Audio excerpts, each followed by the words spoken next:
didn't mean to kill Austin. Ashley, I really didn't. I really think I did that. I didn't mean to hurt him.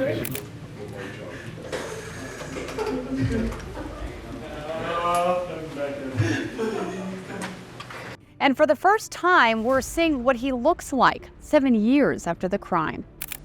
You know what? I hate that kid. I hate him. Children are infamous for disobedience, but some push it to inconceivable heights. These kids push the line between harmless pranks and terrifying cruelty. As they confronted the repercussions of their atrocious crimes, their reactions ranged from sorrowful tears to chilling apathy.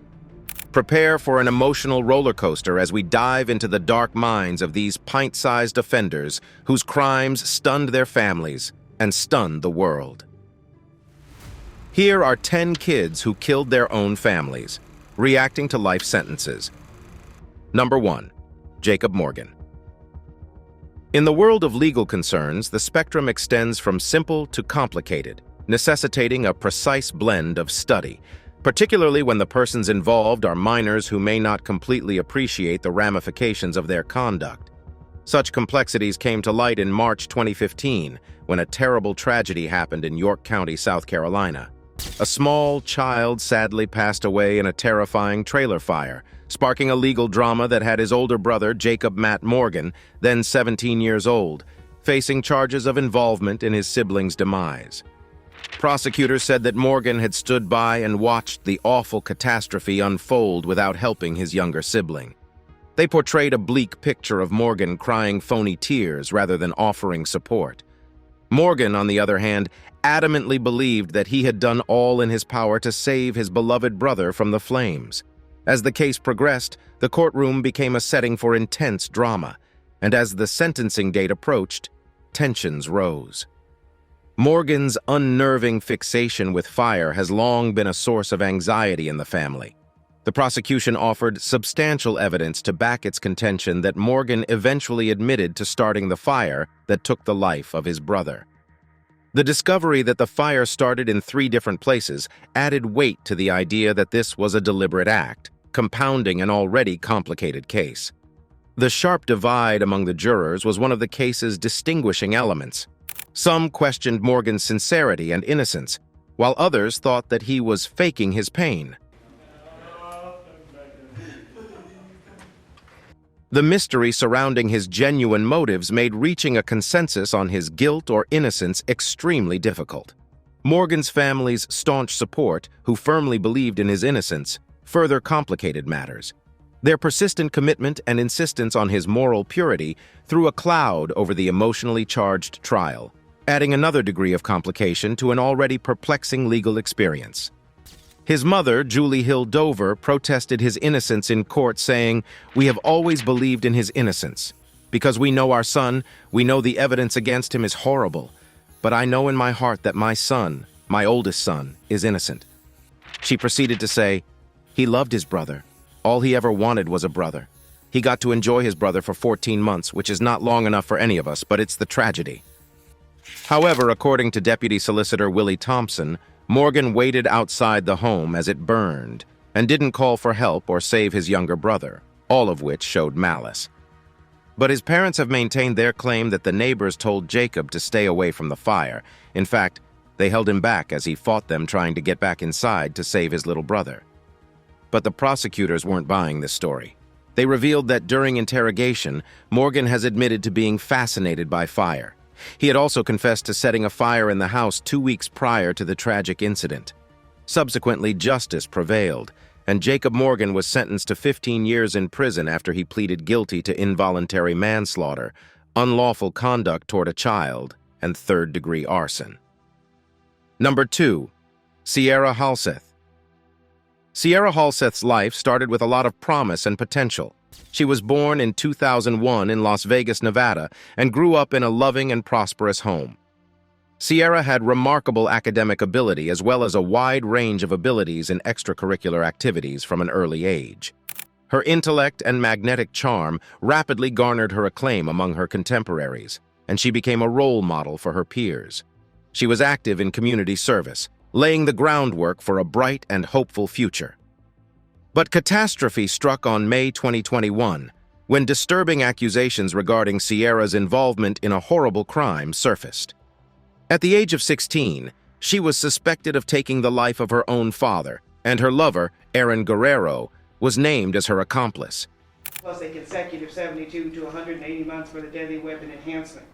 The initial motivation for this heinous act remained unknown, but as the inquiry progressed, a sinister story began to develop. According to reports, Sierra and Guerrero painstakingly planned the crime, going to great efforts to conceal their involvement and make her father's demise look natural. They reportedly utilized tools and equipment to commit the heinous crime, leaving a scene of unspeakable misery in their wake. The horrific severity of the crime echoed across the community, leaving friends, family members, and neighbors befuddled and bereaved. Halseth's burnt and stabbed body was found in the garage of his northwest Las Vegas home. Sierra Halseth and Aaron Guerrero were captured and charged for their horrible act. The prosecution relied on a considerable body of evidence, which included surveillance footage, text messages, and witness testimony. The subsequent trial revealed a frightening network of deception, manipulation, and malice. Both defendants were presented as cold-blooded criminals who premeditated a murder for personal benefit. Sierra Halseth finally pled guilty to the accusations against her due to the overwhelming evidence. She agreed to a plea bargain, which saved her from life in prison without the prospect of release. Both Sierra and Guerrero were sentenced to 25 years to life in prison with the possibility of release after serving a minimum of 10 years by District Judge Tiara Jones. The defendants also were ordered to pay $5,000 in restitution. Jones was also impacted by the severe and merciless nature of the crime. Speaking about it, she said, "This is a very, very tragic situation. I wish that there was something that I was going to say or something that I could do that would stop all the suffering that is going on." Sierra's age, lack of past criminal history, and willingness to accept responsibility for her conduct were all factors in her sentence. Sierra Halseth's sentencing elicited a mixed reaction from the public. Some thought the penalty was too light given the horrible nature of the act, while others claimed that her youth and potential for rehabilitation deserved a second chance. Sierra Halseth is now in prison, serving her term and dealing with the repercussions of her decisions. Her once promising future has been irreversibly damaged, presenting as a cautionary story about the profound and terrible implications of a dark turn in one's life. Number 3. Zachary Davis. Zachary Davis's heartbreaking story provides a sobering peek into the devastating implications of untreated mental illness and unrestrained emotional suffering.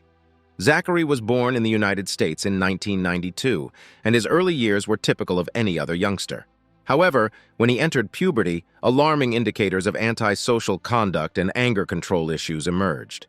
Zachary Davis had become a disturbing figure by 2012, and the world would soon see the horrible act he would perform. Zachary went to the movies with his mother and elder brother on August 18th, an apparently regular occasion. However, when they returned home, the night took a terrifying turn. Zachary savagely struck his mother with a sledgehammer while waiting for her to fall asleep, pounding her repeatedly until her breath stopped. He then attempted to set fire to the house while his brother was still inside. Melanie Davis, Zachary's mother, was the victim of this horrible atrocity, having raised her children alone for 6 years after her husband's demise. Melanie's unshakable dedication to her children was palpable, as she worked tirelessly to provide them the greatest life imaginable. Zachary's developing mental health concerns, on the other hand, had bred a strong anger against his mother. He had a grudge against her for failing to fulfill her job as a caregiver for their family, and this anger erupted on that fateful night. Zachary's post-offense demeanor was the most unsettling aspect of this heinous act. He showed no regret for his conduct, which was astonishing. Instead, he seemed to take a strange delight in retelling the horrible details of the attack during an interview with Dr. Phil. Zachary's manner was unsettling, with a disturbing lack of feeling. His voice stayed monotonous as he detailed the heinous crime calmly and detachedly, even laughing as he remembered the sound of the hammer striking his mother's skull. After a 4-day trial, the result was unequivocal. Zachary Davis was found guilty of the crime and sentenced to life in prison. Zachary Davis's sad journey serves as a heartbreaking reminder of the critical need to address mental health difficulties and emotional suffering in a timely and effective manner. While forecasting when someone will become violent is difficult, identifying warning signals and responding before it's too late is critical. Number 4. Nehemiah Grigo. At the early age of 15, Nehemiah Grigo did an unthinkable deed that rocked the very heart of his family in October 2015. He took the lives of his parents and 3 younger siblings in a horrible tragedy, in a savage attack with 2 different weapons. The enormity of his acts sent shockwaves throughout the neighborhood, leaving everyone in a state of utter bewilderment. Recognizing the seriousness of his acts, Nehemiah showed extraordinary bravery by pleading guilty to his involvement in this disastrous occurrence. Initially, a family court judge requested a sentence commensurate with his age, citing his status as a juvenile at the time of the act. However, the prosecution challenged this ruling, prompting an appeal. The previous judgment was reversed in 2019, and Nehemiah was considered an adult in the eyes of the law. During his imprisonment, Nehemiah made the unfortunate decision to collaborate with authorities in the absence of legal representation. In an open confession, he said that his acts were motivated by a profound loathing for his mother. The sheriff's office had revealed that Nehemiah had been planning the crime for days. Given the sheer savagery of the crime, the numerous victims involved, and the terrible loss of innocent lives, a sentence of up to 120 years in prison was found acceptable. Finally, Nehemiah received 3 consecutive life sentences, with credit for the 6 years and 285 days he had previously served. This meant that he would have to serve at least 30 years in prison before becoming eligible for release. Nehemiah stood motionless as his punishment was read aloud in a courtroom packed with genuine emotion. Though his stern manner may have hidden his inner agony, he did express regret and apologize to his family. Nobody's ever shown me that kind of mercy and that kind of compassion the way you guys have. According to witnesses, Nehemiah's statements were soft-spoken but profound, providing light on the tragedy's complexities and raising issues about society's awareness of the underlying motivations that motivate such horrible crimes. While it is difficult to fully appreciate Nehemiah's suffering and the psychological conditions that led to this heinous murder, his apologies hint at his tremendous grief for the irreversible damage he had inflicted. Nehemiah's narrative is a striking reminder of the fragility of human life and the unpredictable unpredictability of human conduct, especially among young people. Number 5. Sarah Johnson. Sarah Johnson was up in the peaceful hamlet of Bellevue, Idaho, where her parents provided her with every material comfort conceivable. They refused to give her parental blessing for her relationship with her 19-year-old lover, Bruno Santos. Their criticism strained Sarah's connection with her parents, and their once peaceful relationship became strained. Sarah's parents soon uncovered her deceit.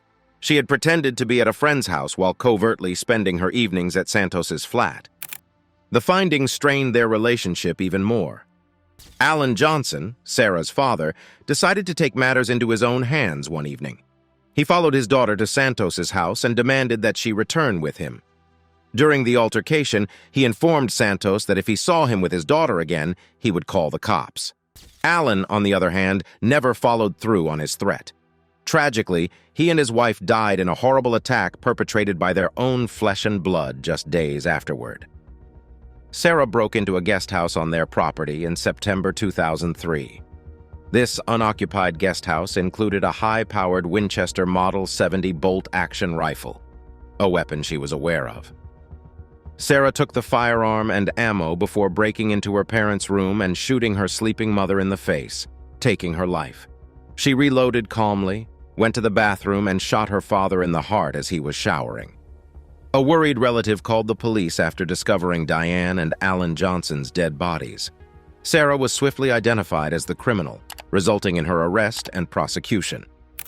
Investigators discovered devastating evidence despite her impassioned protestations. Discarded latex gloves and a bathrobe found in an outside garbage can had DNA evidence tying Sarah to both fatalities. A leather glove bearing Sarah's DNA and gunshot residue was also discovered. Though Sarah Johnson denied any participation in taking her parents' lives, detectives hypothesized a motive. She wanted to keep her connection with her lover, Bruno Santos. Sarah's relatives vehemently reject her guilt and have relentlessly lobbied for her release, but her case went to trial on March 16, 2005. She was convicted on 2 charges of first-degree murder, which resulted in 2 life sentences without the possibility of release, plus an extra 15 years. I hope to rebuild my life and prove that I can be a productive member of society. Sarah's new lawyer filed an appeal in 2012, alleging the ineffectiveness and lack of preparation of her former legal counsel for such a crucial matter. This request for a fresh trial was, however, dismissed in October 2014. Sarah Johnson is now incarcerated in the Pocatello Women's Correctional Center. Her life was permanently changed by the events of that September morning.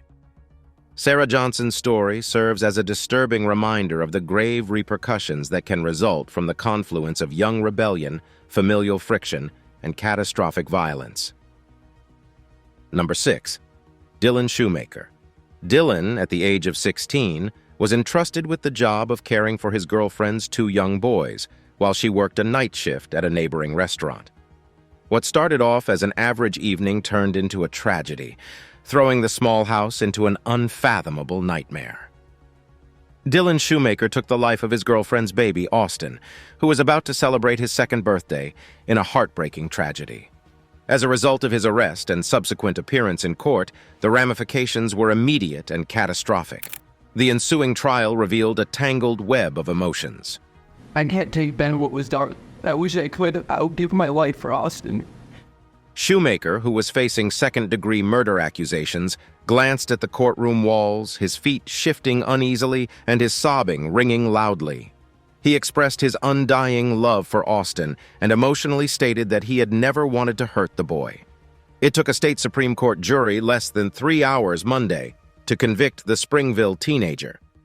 Relatives of the deceased child wept following the verdict, not only for Austin Smith, but also for the convicted teenager. Despite his passionate show, William Bowler of the state Supreme Court remained unaffected. Bowler slammed Shoemaker as a manipulator and deceiver, underlining that he would suffer the repercussions of his conduct. The judgment was harsh, 25 years to life in jail. However, the road of justice can occasionally take unforeseen turns. The Court of Appeals issued a difficult judgment in February 2016 to lower Shoemaker's sentence to 18 years to life in prison, providing a ray of hope for ultimate freedom.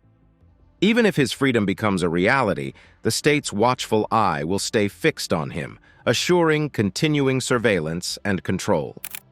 Dylan Shoemaker, now 26 years old, has been confined for the past 9 years, facing the weight of his acts and the tremendous, irreversible suffering he has caused. His days have been defined by captivity inside the towering walls of the Clinton Correctional Facility in New York, a continuous reminder of the horrific events that changed the path of his life forever. Number 7. Jake Evans. A 911 operator received a terrifying call from 17-year-old Jake Evans on October 3, 2012. He said he took the lives of his mother and sister in a distant and creepy tone. Jake had displayed no indications of mental illness up until that fateful day, but something inside him had broken.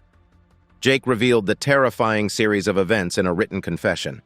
He retired to his bedroom after shooting his mother and sister, overcome with shock. However, he quickly realized she was still alive after hearing his sister's groans from the other room. Jake said in his confession that he yelled apologies while reloading the rifle, intending to take her life as well. He ensured his mother's demise by shooting her again in the head. The terrible discovery of Jamie Evans and her daughter Mallory's demise sent shockwaves across their Annetta, South Texas home on River Creek Lane. When police came, they discovered Jake Evans inside the residence and detained him without incident. Despite his confession, Jake was unable to establish a clear motivation for the heinous murders. He reported regularly viewing the 2007 Rob Zombie film, in which a character shows extraordinary coolness throughout the crime and a lack of regret afterward. Jake had an unsettling identification with the character, fearing that if he took someone's life, he would feel the same way. During his questioning, Jake disclosed a terrifying plan. He wanted to take the lives of both his grandparents and his elder sister, but he was unable to reach them in time. Because of Jake's mental state, psychiatric doctors determined that he was incapable to stand trial. As a result, he was sent to a psychiatric institution for assessment and treatment. He had rigorous mental care for nearly 3 years. Specifically remember him saying, "I'm going to kill my parents." After a thorough examination, medical specialists determined that Jake Evans had been restored to competency and was fit to face trial. He agreed to a plea bargain with the prosecution, admitting guilty to both crimes. In exchange, he received a 45-year jail term with the requirement that he serve at least half of his sentence before being eligible for release. Jake Evans's situation is a sobering reminder of the unpredictability of human conduct and the deadly repercussions of unmanaged mental illness. It emphasizes the significance of detecting and resolving mental health concerns as soon as possible in order to avoid similar sad incidents in the future. Number 8. Tyler Hadley. A terrifying and tragic incident occurred in the tranquil hamlet of Port St. Lucie, Florida, involving a 17-year-old called Tyler Hadley. His actions appeared to be right out of a macabre film script. Tyler methodically devised a heinous crime scheme that would shock the whole neighborhood. It all started with a fairly innocuous gathering. Tyler had invited a number of people to his house for a party, which quickly devolved into a terrifying plunge into darkness. The participants had no idea they were entering a house of horrors. Tyler swallowed 3 ecstasy tablets during the gathering, indicating a malicious purpose. He bludgeoned his own parents, Mary Jo and Blake Hadley, with a claw hammer as the party was going on. The odor of demise quickly permeated the air, casting a cloud over the gathering. Among the tense environment, one partygoer, Michael Mandel, was privy to Tyler's shocking disclosure. Mandel was the only one who managed to flee the party and bravely report the heinous act. Tyler's deep-seated drug problems had led to a terrible history of past crimes, including arson, vandalism, theft, violence, and even harming a kid with his father's automobile, which he had used without permission. The breaking point came, however, when his parents tried to intercede and assist him in overcoming his addiction. Tyler took their lives in a warped response to their concern, cementing his image as a serial criminal. I saw bloody sheets piled everywhere. I saw broken pictures with blood on them, and I looked down and I saw his dad's leg. The state sought the death sentence at Tyler's trial, but owing to his age, this punishment was not available. Instead, he was sentenced to life in prison, a judgment that was revisited in 2016 and then upheld in 2018. Tyler's family members had to confront the awful truth of his acts in a courtroom packed with tension and anguish. Tyler's brother boldly stepped up, stating his wish for Tyler to suffer the maximum sentence, which he thought to be life in prison with no chance of release. Other family members, including Tyler's mother's niece, voiced hope for his recovery and the opportunity for him to rebuild his life outside of jail. Tyler had the arrogance to approach the court and apologize for his heinous conduct. His apology, however, fell hollow in the face of his brother's call for the heaviest penalty conceivable, a striking witness to Tyler's conduct and the anguish he had inflicted on his own family and the society at large. Number 9. Daniel Patrick. Daniel Patrick's 16-year-old tale is a disturbing example of how disconnection from reality may have disastrous repercussions.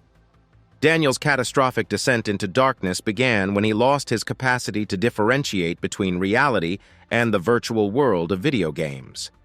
This spiral into fixation began after a skiing accident left him with serious spinal damage and plenty of time to devote to video games. The watershed moment came after a heated argument with his parents about his desire to purchase the video game Halo. In a terrifying twist, Daniel sought to recreate the game's violent scenes with disastrous real-world repercussions. He stole his father's firearm from a guarded safe and shot both his mother and father. Although his father survived the vicious attack by fleeing the scene in a vehicle, his mother passed away as a result of her injuries. Law enforcement caught Daniel quickly, radically altering the course of his life. Not just for Daniel, but also for his father, the courtroom became a theater for raw emotion and remorse. Daniel's weeping guilt was evident, and his father defended his son in court with unexpected forgiveness. He recalled Daniel's joy at his father's survival, stressing their complicated connection. The court processes, on the other hand, shed light on Daniel's worrisome estrangement. Psychiatrists and the defense contended that he couldn't tell the difference between reality and video game fantasy, presenting a perspective that differed his situation from that of a normal drug user. His issue with sincerity was recognized, independent of addiction or separation. During an interview, Daniel referred to his father as a pathological liar. Finally, the court system concluded that Daniel Patrick could not receive the capital penalty.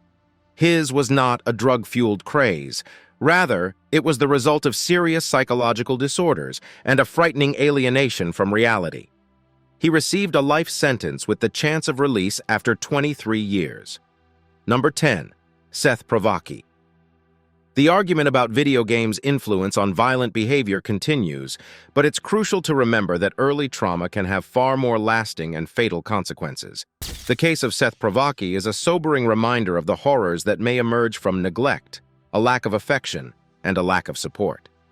Seth Pravaki's terrible path began with his parents' deep neglect, who appeared incapable of showing him any compassion or kindness.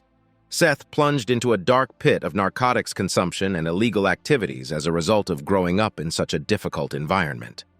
This downward slide ended in a startling and gruesome crime spree on November 29, 1998 in Muskegon, Michigan, when he was just 18 years old. Pravaki took the life of both of his parents, his brother, his grandpa, and his brother's girlfriend in a heinous deed. Authorities were unable to pin down a precise motivation for these horrible crimes, but it was clear that a lack of affection and nurture had played a key role in guiding him down this dark path. As Seth Pravaki entered the courtroom, his apologies created a difficult quandary. It was impossible to tell whether his remorse was sincere. He said, "I'm sorry for what I did," but his sincerity was clouded. Seth Pravaki received a life sentence in jail without the possibility of release in 1999 as a direct result of his heinous conduct. However, a decade later, behind the walls of the jail, Pravaki found himself involved in a peculiar and audacious escape attempt. He and other convicts commandeered a tractor trailer and drove it through the prison barrier. As guards fired rounds to try to stop their escape, one bullet hit Seth Pravaki in the skull, sadly ending his life. This turn of events really makes one think about irony and karma. Was it a tragic twist of fate or divine justice? The answer is subject to interpretation, yet it serves as a sobering reminder of life's unpredictability and tragedy.